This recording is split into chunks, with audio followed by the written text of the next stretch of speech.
From Japan and Guam in the past few weeks. Where to next? How the hell am I gonna feature 10 restaurants today? Eat. Drink. I love Spain! Oh, ang yan sa iyo. Mga Pilipino naman kayo eh. Kayo talaga! Check ko muna yung passport ko. Italy, Spain, Japan, China. Saan naman tayo punta? Punta naman tayo sa Mexico. Hindi na kailangan ng passport, mga biyahero. Siguradong magugulat kayo na meron palang mga ganito rito sa Metro Manila.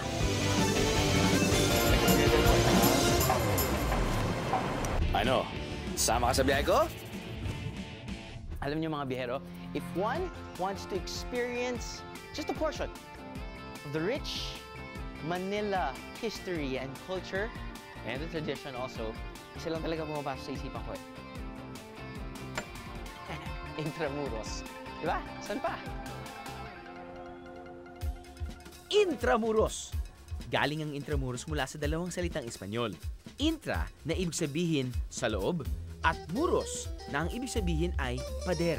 Kaya naman kilala rin ito sa tawag na Ciudad Morada o Walled City. Sinimulan itong itatag noong 15th century. Ito ang nagsilbing proteksyon ng mga mayayamang Kastila mula sa iba pang mga dayuhang mananakop sa Pilipinas.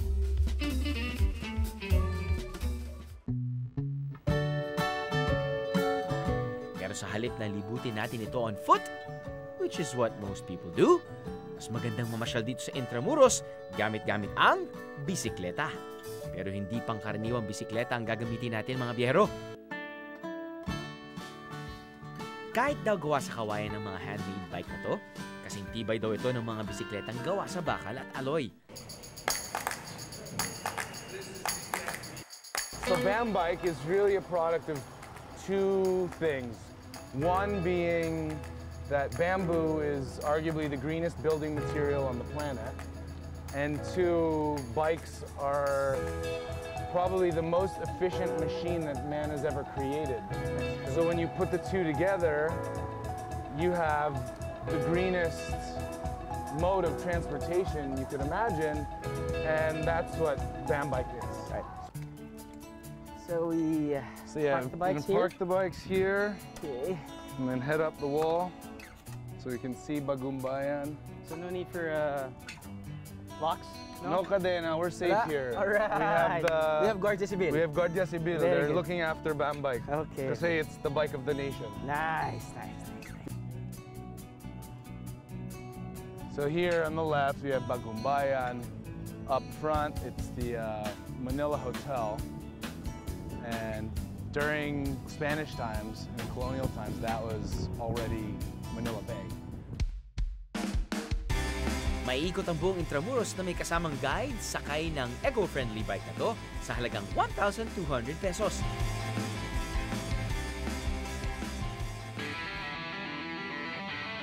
Para naman sa mga biyaherong gusto ang mas mabilis na paglilibot, meron din silang express tour. Sa loob ng isang oras, pwede mong piliin ang iyong gustong puntahan sa halagang 600 pesos. Pwede ring rentahan ng bamboo bikes for 300 pesos kada oras.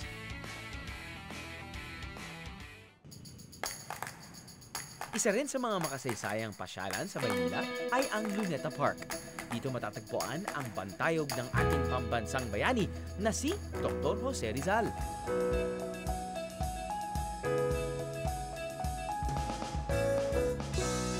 Pero bukod sa pamamasyal, inaabangan din ng marami ang dancing fountain dito tuwing gabi.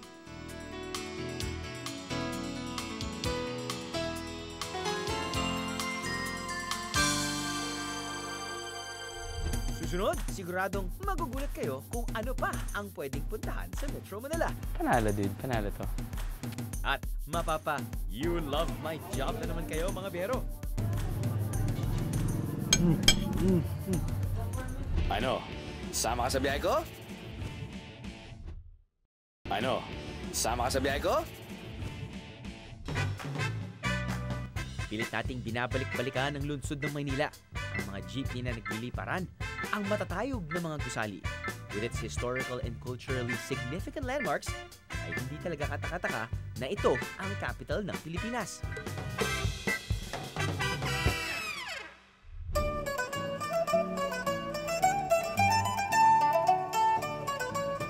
So, para sa mga hindi pa nakakapunta sa Intramuros, alam nyo naman yun pagpasok nyo sa Intramuros, parang you're entering a whole new world. You know, you're going to vegan. But here in Metro Manila, parang ganun yung feel. And one restaurant na traditional, like, isipin mo pagpasok mo dito, man, this restaurant, been through a lot. Parang ganyan. So, we're here at Barbara's, and apparently, they've been open for more than 20 years. The dishes na nasarapan natin ngayon ay may daladalang storya. It's not just about the taste. When you're thinking about the history, di ba mas sumasarap yung pagkain? I don't know. At least, that's how I feel. That's how I experience. Okay, this is what they call asado de carahay. It's ox tongue. Ako naalala ko kapag dila ang sinaserve sa bahay ng lola ko, umaayaw ako parate. But then again, because of yahin ni Drew, nagiging open-minded ka, at trabaho mong tikman. Alam nyo ba na ang putahing ito ay pinagpasapasahan na ng 3 henerasyon mula pa sa mga ninuno ng may-ari nito na si Barbara. Hindi siya tatagal ng 2 generations kung hindi masarap. I will taste again for insurance.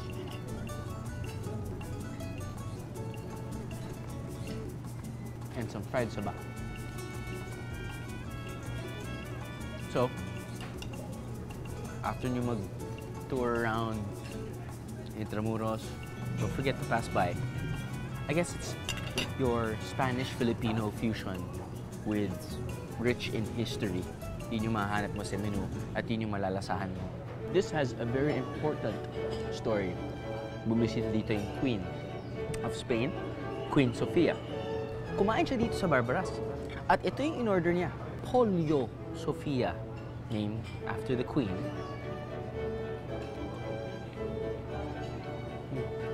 She wouldn't be as delicious kung walang storya. Meron din sila ritong lunch buffet kung saan matitikman ang iba't ibang traditional Filipino at Spanish dishes.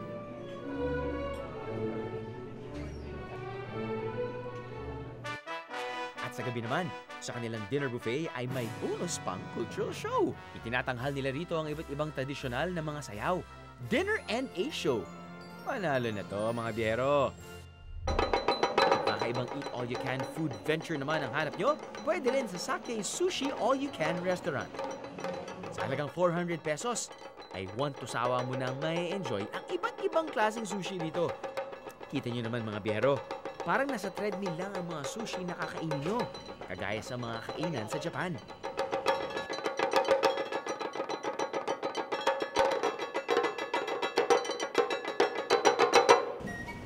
Siyempre, hindi natin makakalimutan ang paborito ng asawa ko. Why, dessert, of course. Bango-bango. Very fresh. Parang kung minsan inisip mo, parang gusto mo kainin. Well, now, you have the chance to eat it. Dahil dito sa El Estrado, apparently, meron silang Sampaguita flavored ice cream.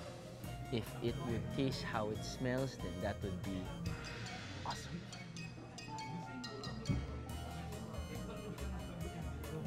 Uy. It does taste how it smells. Sampaguita laugh trip.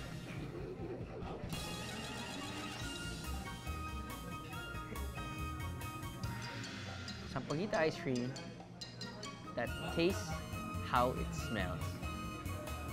Hindi na kayo nakain to. Sa Quiapo naman, may bilihan ng lumpia na pinipilahan ng ilang henerasyon na.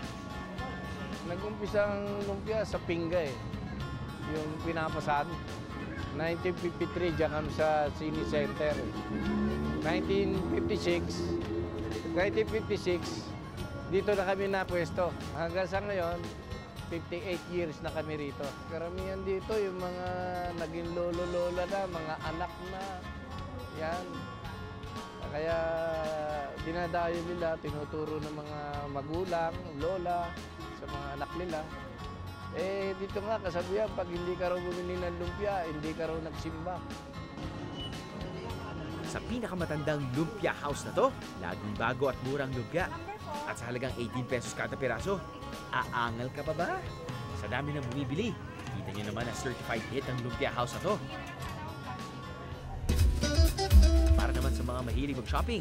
There's a place in the Metro where you can find home decor and other unique items na hindi mabigat sa bulsa. Ang Dapitan Arcade. Best part of this interesting find, pwede ang tawaran. Siyempre.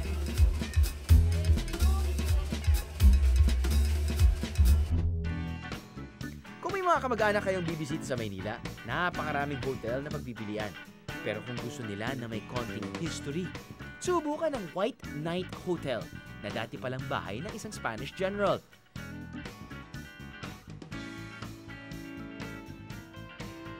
Sa halagang 1,960 pesos a night, good for 2 na ang kwarto dito.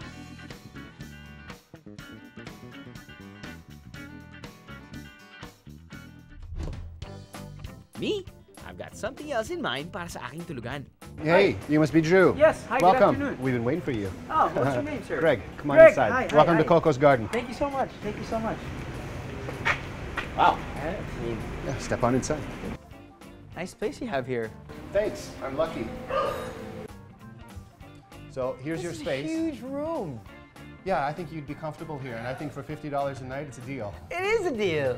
Wow, this is so awesome. It's like, has so much history. Airbnb is the latest trend sa paghahanap ng accommodations. Isa itong website kung saan pwede kang maghanap ng host o may-ari ng bahay na may extra space sa kani-kanilang mga tahanan. Ang iba naman, pinaparenta ang buong bahay o kondo nila. Ang kagandahan nito, you can feel at home anywhere in the world. I mean, isipin mo lumabay, pero it has that different feel. You know, it's just like really, really homey. Lalo na with the patio, di ba? Parang panalo, dude. Panalo to. And for $50, man, bakit pa ako dito sa bahay ko? Ayos.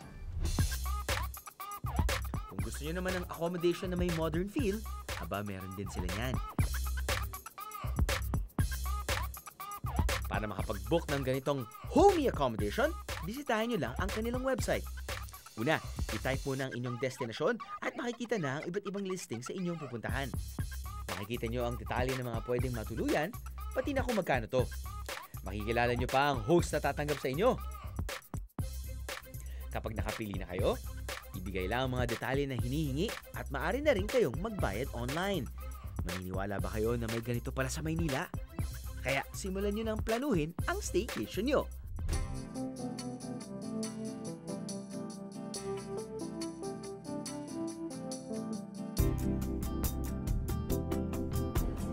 Sa gabi naman, bukod sa mga restaurant, pwede nyo ring maranasan ng maghapunan sa isang cruise ship dito sa Metro Manila.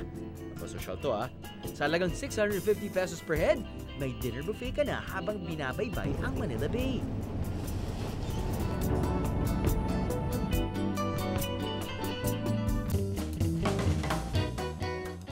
Kung ang Maynila, dinala tayo sa Old Philippines, let's have a taste of modern living sa aking hometown, ang Pasig City! Balikbayan! Uy, tiga dito yan. Okay, good morning mga bihero. Kakalabas ko lang sa bahay ko. Dito sa hometown ko, which is Pasig. Dito ako usually nagigising ng maaga at tumatakbo ng maaga. So, yun. Takbo tayo. Naghahanda lang naman ako sa haharapin kong mga kainan na malapit sa aking puso at pasok sa aking panlasa. Dito rin sa Pasig matatagpuan ng isang adventure park. That's right, an adventure park in the city. Alright.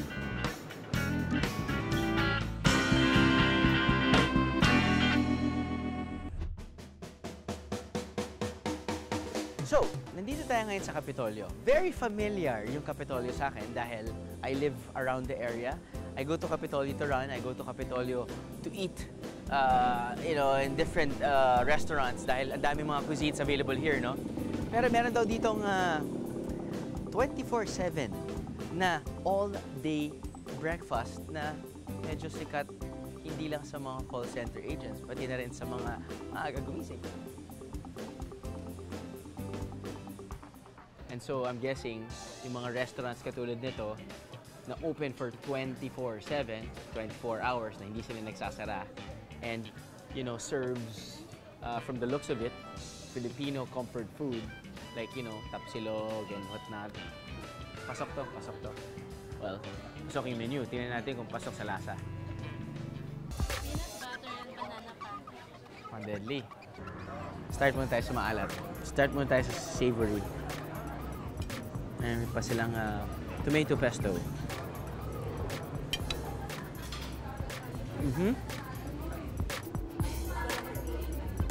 Pwede pa nila palambutin yung karne. But, yung sauce. Sauce, sarap. Ito yung sauce na konting sauce lang, marami ka nakakainin kanin. Parang ganon. Hindi ko napapatagalin pa to. You might want to get a closer view of this. In fairness, pancakes sila very fluffy. Of course, you got your taste like your local peanut butter, which I really, really like. Tapos yung banana nila, usually di ba pag mag-order tayo ng banana pancakes, shop lang nila yung banana, ilalagay nila sa batter, tapos gagawa sila ng pancake. Ito, pina-fry muna nila yung banana, which we love also.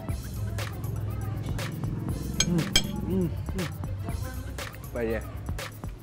Para sa mga pancake lovers out there, pwede siya.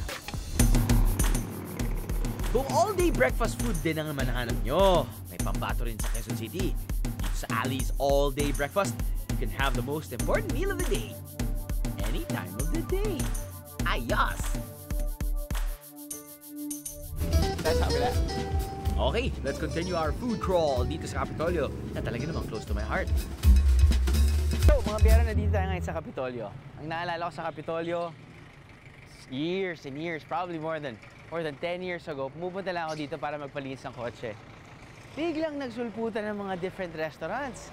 Now, Capitolio is known to be like a Tomas Morato or a Jupiter here in Pasig. Poco Deli is one of the places that I go to with my dad. They've got great meat. They've got good desserts also. And I'm full, but it's my job to eat. If you're a sausage kind of guy, if you're a meat lover, then Poco Deli is the way to go. Now, I will save some for the crew, but you know what I normally order? Kung sinabi mong, yeah, order ako ng bacon eggs. Ano makikita mo? Bacon. Di ba? Yung mga thin strips, wrinkled, oily bacon, and then of course you got your egg. But dito, yung definition ng bacon and eggs, totally different. I know pork is bad, and I know bacon is bad. Pero if you break it down, I mean, look at it. O, asan yung layer ng fat? Dyan lang, di ba? O, dyan lang naman. See? Ibig sabihin nun, this is meaty. I'm not saying it's lean meat, but this is meaty and has lesser fat than the usual bacon. Bukod sa bacon slab, must try din ang kanilang sausages at meatloaf dito. Well, how about we try the meatloaf? I just keep on trying everything. I mean, tomorrow, patay naman ako eh. Tomorrow, hindi nyo na ako makikita, okay? Ito na po yung final episode ng Biyahe ni Drew. Wow. Oh boy, can you spell bundat, mga biyahero? Right now, we are about to eat Spanish food. Very close to my heart also because, well, usually, ito yung sinaserve din ng aking lola sa kanyang bahay pag Sunday. Pero mukhang hindi ganito kasarap. So, ang stars of the show ng Calderon dito sa Capitolio ay ang kanilang mga paella. Ito muna. Because this is the classic. You know? Ooh, Mama, I want the orange kanin. Yeah, orange kanin. Ooh. Ooh. You know what I taste? I taste this one. Chorizo! I'm looking at you, Negra. Check out their paella negra. Definitely not first date dish material. Siguro pwede kapag mag-asawa na kayo at marami na kayong anak. The dish that will make your dentist worry. Alam mo, pag kumakain kami as a family, di ba, it's just like a playful dish. Why? Because when you eat it, syempre may mga ibang tao tatawa. Ah! Tumatawa ka, ikaw rin naman maitim.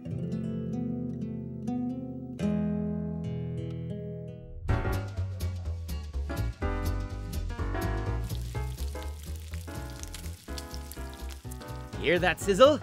Yun! Yan ang good burger. Pero ang kagandahan pa rito, it's a healthy burger, so it's good for you, mga biyero.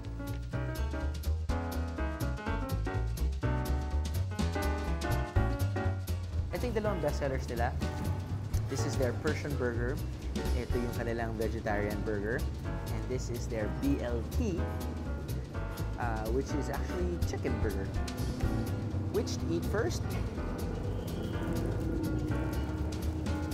The Persian burger.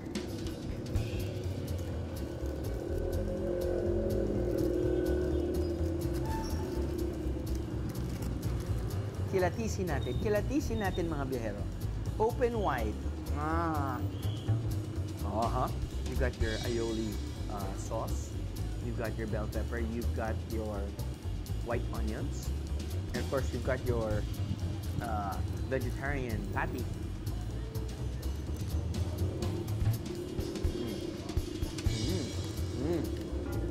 Okay. Pogi points yung bread.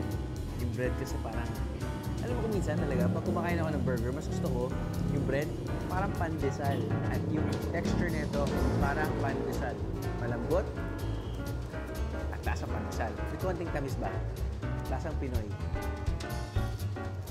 Ito ang burger na masarap na, healthy pa. Good stuff! For the first time in Biyahero history, mukhang susuko na ako sa pagkain. Matapos na tayo to. Hindi ba tayo tapos kumain? Pa. Pwede rin pala ako mag-soul searching dito sa Metro Manila. Oh, ang yan sa iyo. Mga Pilipino naman kayo. Kayo talaga. Ano? Sama ka sa biyahe ko? Ano? Sama ka sa biyahe ko? Naghahanap pa kayo ng isang sweet food venture dito sa Kapitolyo? Oh, ang mga may sweet tooth dyan, don't say I didn't warn ya. So dito sa Epic Coffee Shop sa Kapitolyo, ang sarap ng environment mo eh. Ay, parang ito yung lugar kung saan kung gusto mag-aral, pupunta ka sa isang sulok, tapos magbabasa ka ng libro. Mula sa kanilang bestseller na rainbow cake, pwede na rin yung hindi mo akalaing na pang-dessert na maasim na lemon cake. Hanggang sa trending na sea salt caramel frappuccino. Epic ang magiging istorya ng mga dessert lovers dito. This is my favorite naman. Because it's chocolate cake. Anything chocolate is good. Ang bagay dito sa chocolate cake, yung kanilang kape. Ang kakaiba pa rito, they have their own way of brewing coffee. Stig. This is so colorful. Ako yung mga bata mag-e-enjoy dito, sobra. Para sa akin, pag ganito kahaba yung dessert, tapos nun, pag ilalapag mo, mag-over yan sa table, hindi na ako gumagamit ng ganyan. Kaya na lang yan, no? Diba? Mas madali. So, are you ready for the next restaurant?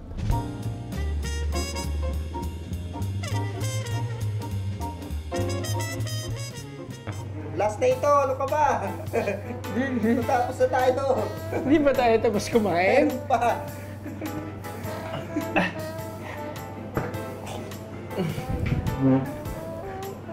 Sana nanaginip lang ako ngayon. Pero ayos lang. Dahil tatapusin natin ang ating gastronomical experience today. And itong mga desserts na to ay hindi mo mahanap kung saan-saan lang. Tumatak sa akin ang Lia's Cakes. Ang specialty din talaga niya dito ay this one. Their avocado I am such a fan of avocado. Shall we?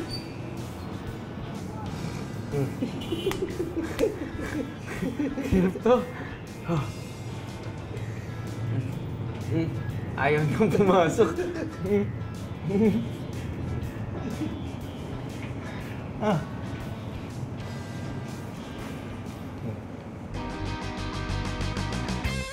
Bukod sa kanilang avocado cakes, they have their avocado cheesecake. And sometimes pupunta ako dito dahil, you know, avocados kasi very seasonal yan. Diba? If I want my avocado fix, of course I can buy avocado ice cream, but sometimes you want that texture of cake. So, there. See, saan ka makakakuha? Saan ka makakatikim ng avocado cheesecake? This is the star of the show. Avocado cheesecake.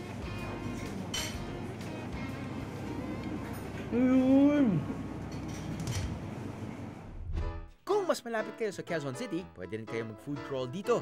Ito ang Z Compound sa Teachers Village. Iba't ibang cuisines ang matitikman dito dahil 16 na resto ang makikita sa iisang compound. Ang maganda pa rito mga bihero, may mga authentic cuisines na mura ang presyo. One bustling city to another, tuloy ang ating biyahe in the metro. Ngayon naman, let's get a taste of the world in Taguig City. Okay, so nandito naman tayo ngayon sa Taguig, specifically sa the Fort Bonifacio Global City, kung saan marami tayong mga activities na may experience from around the world here in Taguig. So unahin natin ay ang Korean Cultural Center, kung saan meron akong mga classmates na makikilala sa aking mga classes. Sila ay Koreanong-Koreano. Hindi nagtatagalog. Oh, sige, sabi ko sa inyo eh. Mga mukha lang Pilipino pero mga Koreano yan.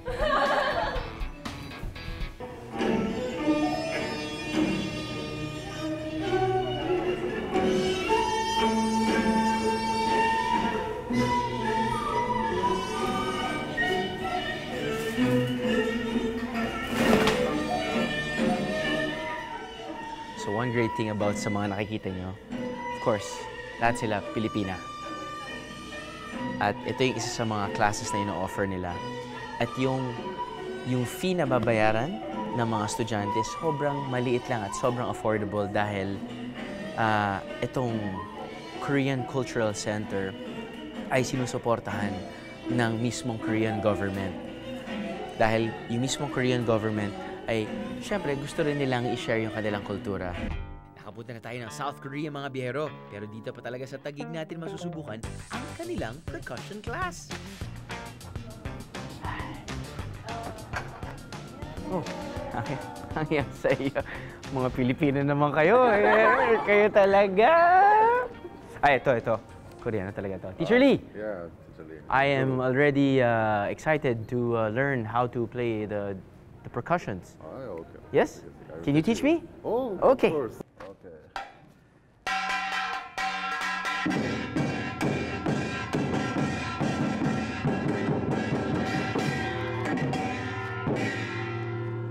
At the first, you have a seat here. And then today, Okay.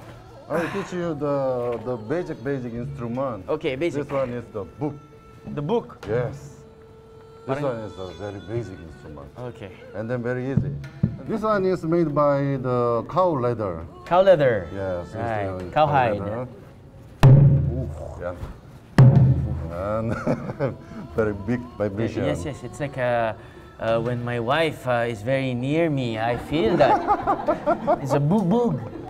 And then stick. you put the instrument on your feet. On the feet, here, like this. Oh, this feet, Yeah, okay. like that. And then just put here. And then you try to just one hitting. Okay. Isang hitting. Yan. Okay po. And then just to remember the two rhythm, the strong and weak. Strong and weak. And weak. Okay po. 1, 2, 1, 2. Okay, good, like that. So I can be part of your band already? Okay. Yes. Sorry, Teacher Lee, what is the name of your band? The Beatles. I just in the Beatles. No. We are the Super Junior. The Super Junior. Okay, Super Lolo.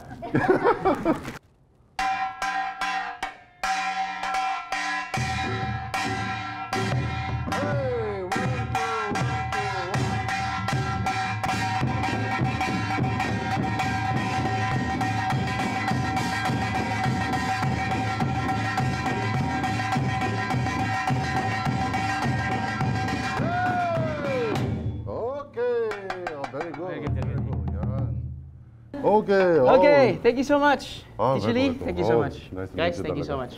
Thank you. Kung gusto nyo namang subukan ng inyong creativity sa pagpipinta, tularan nyo lang ang aming executive producer at episode producer. Dito sa Sip and Go sa Old Ballarat, Quezon City.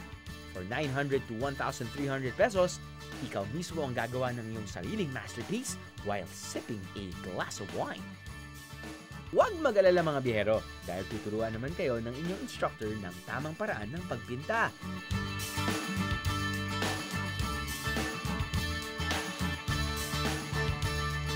Galing naman yan, guys! Magpapalit na ba kayo ng career? Our global food venture in the Metro starts now. First up, Italia. Subukan natin ang authentic Italian cuisine sa Fort Strip sa Taguig. Bon appetito, viajeros! So now, we are featuring Italy in BGC. Italy in Taguig. Apparently, this is one authentic Italian restaurant here in Metro Manila. Haven't eaten here yet though, but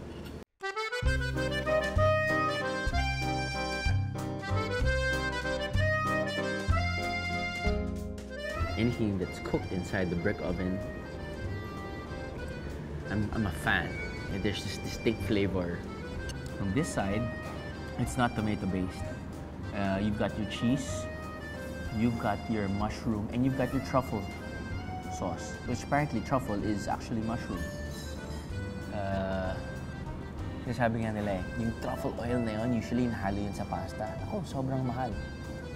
Minsan sinasabi nila, ano yun? Sa sobrang mahal, nickname nila, Baby Unicorn's Tears. Okay.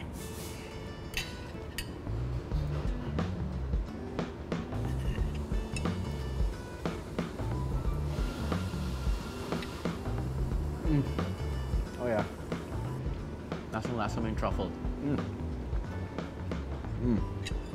Prosciutto. Uy, solid touch ang.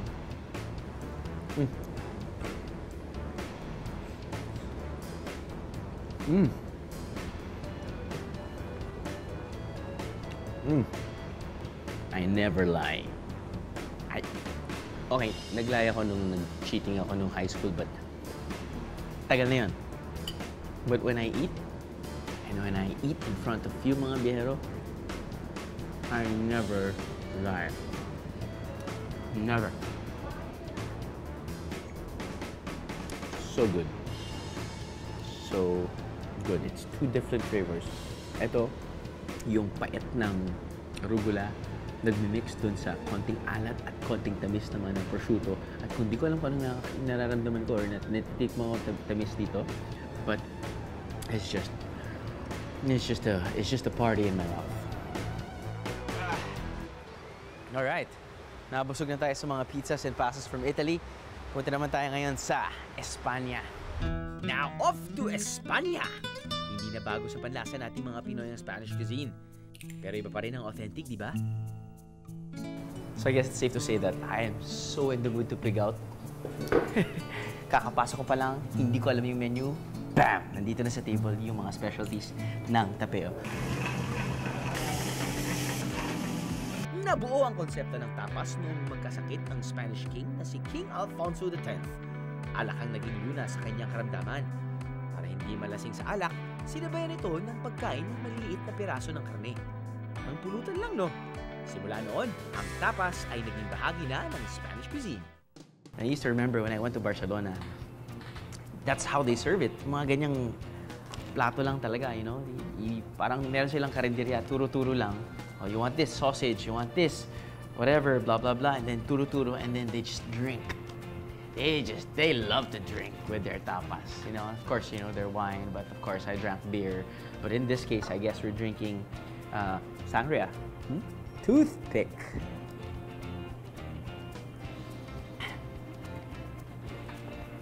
Don't expect it to be salpicao. It does not taste like salpicao.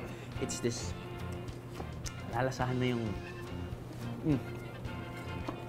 How I like it because for me, I like my beef like medium, hindi masyadong matigas. Medyo konting rare pa siya. I like it. Okay, next. Woo! Costillas asadas. And when we talk about ribs, kinakamay ito, chong.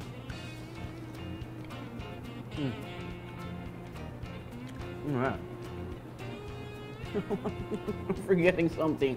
I'm forgetting the whole essence of eating Spanish food or tapas. You gotta eat and drink. Mula Europa, balik Asia tayo. Let's go to Japan! Japanese restaurants are everywhere in the metro. Kaya hindi natin pwedeng palagpasin na hindi tayo makapunta sa isang Japanese restaurant na talaga namang authentic ang dating. So, from Italy, went to Spain. Now, we're in Japan. Specifically, Osaka. Spicy seafood ramen. Really good broth. May karate chop. May sipa. Yeah! Ito yung soup na kakainin mo kapag wasak ka the night before. Ooh! You could try this one. Dahil nasa Japanese restaurant tayo, we do not have to be discreet. Are you ready?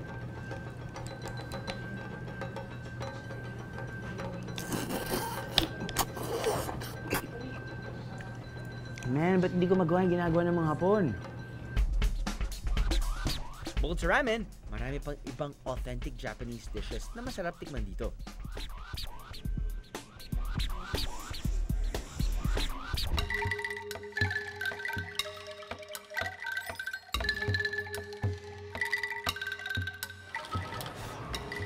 Ang hirap naman ng entrance nila dito. Oh, meron pala siyang entrance. Sorry. Anyway, Italy, Spain, Japan, and now, China. Chinese cuisine is known for their spices na talaga namang aromatic at swak sa ating panlasa.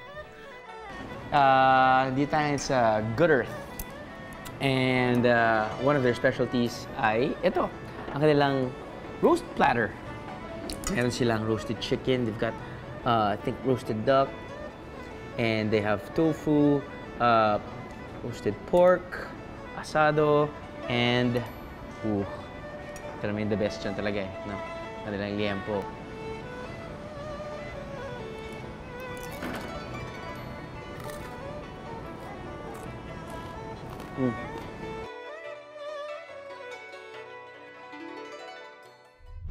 Hindi pa tayo tapos mga biyero.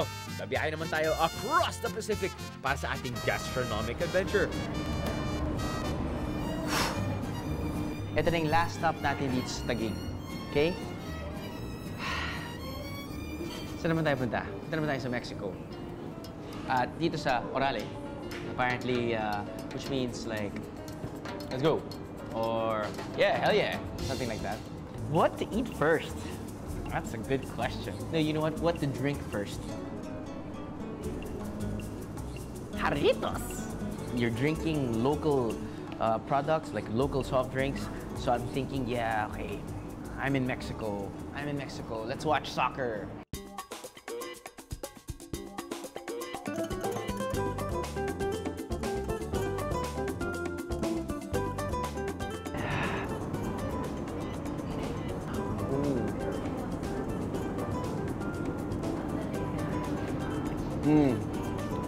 All right. You know, I can't tell you what your taste should be. I mean, personally speaking, I love Mexican food. You know, these are fresh flavors for me. And may guacamole, the avocado, because I feel when I'm eating avocado, it's fat, but it's good fat. If it's good fat, then I'm healthy. Got your sour cream, Monterey cheese, onion. Yeah. Yeah.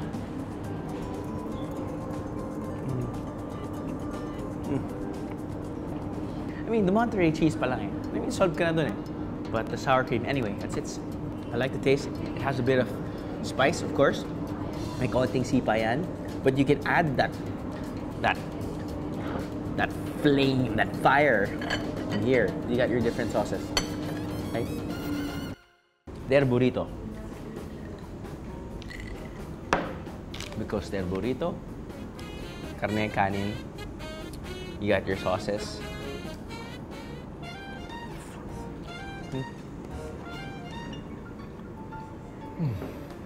I've been a burrito fan for a long time. I know the reasons why I love burrito. I mean, you order, take it out while it's dry. It's just really handy. Yun lang nga. Huwag lang dapat mahulog sa kotse mo. But this is a solid meal itself. Orale! Orale! Susunod, we are going to fly, mga biyero. Let's together po, yan. Ano? Sama ka sa biyahe ko? Ano? Sama ka sa biyahe ko? And we're back here in Taguig City, mga biyero. Kung gusto nyo ng libreng pasyalan, pwede kayong pumunta sa kanilang mga modernong park. At di kalayuan, may bagong activity dito na unang-una sa Pilipinas, ang Flying Trapeze. For 1,000 pesos, may 2-hour class ka na. Dito tuturuan ka nila ng techniques at pwede ka nang mag-ala acrobat artist. Kahit wala kang background sa Flying Trapeze, pwede ka pa rin dito. Kaya ano pang hinihintay natin? Let's get ready, mga biyero. Bago ako sumabak ay kinailangan ko muna ng konting briefing at warm-up. May mag-instruct po sa inyo mamaya doon para sa safety lines. Pag take off nyo po, wag po kayong gagalaw, okay? Antayin na lang po yung instruction na pinaractice natin ngayon. So legs up, hook your knee, hands up, arch. Okay, so para sa dismount, forward, back, forward, let go, grab your knees, mag-rotate po. Okay, bilis ang instructions mo, pero subukan natin, bahala na. Okay, thank you po. Okay. Let's go. Bilis na pangyayari. I'm ready to fly, mga biyero. Teka, parang pwede ba wag na lang? Sir, wag! Hey! Di ba pwede tubig na lang dito? Di ba mas maganda swimming pool?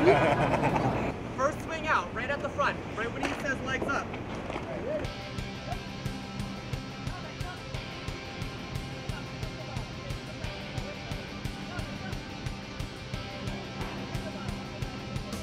Naninibigan ko na ang ala circus na activity na to. This time, susubukan ko naman ang may katandem. Ready! Magagawa ko yan to! Go! Go! Legs up now! Hook your knee, faster, go! Hook! Hook! Hands up now! Hands up! Alright, okay. Okay, That's the next location. Kain na lang tayo. Ano? Stay in restaurant o yan? Ready? Let's together po, yan. Well, as usual, sa lahat ng ginagawa namin na umiikot ang katawan.